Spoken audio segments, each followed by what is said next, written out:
இன்னைக்கு நம்ம பார்க்க போகிற வேத பகுதி யாத்ராகமம்.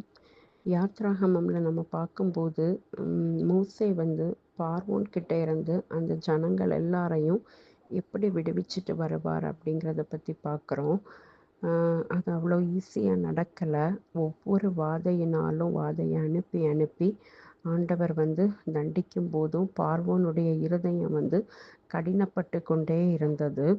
கடைசியாக தான் அந்த மக்களை அங்கே இருந்து டெலிவர் பண்ணி மோசே கூட்டிகிட்டு வருவார்.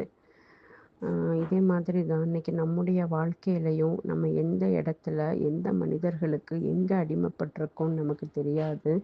ஏதோ ஒரு அடிமைத்தனத்துக்குள்ளே நம்ம வாழ்ந்துட்டுருப்போம். ஏதோ ஒன்று நம்ம வாழ்க்கையை அடிமைப்படுத்தி கொண்டே இருக்கும்.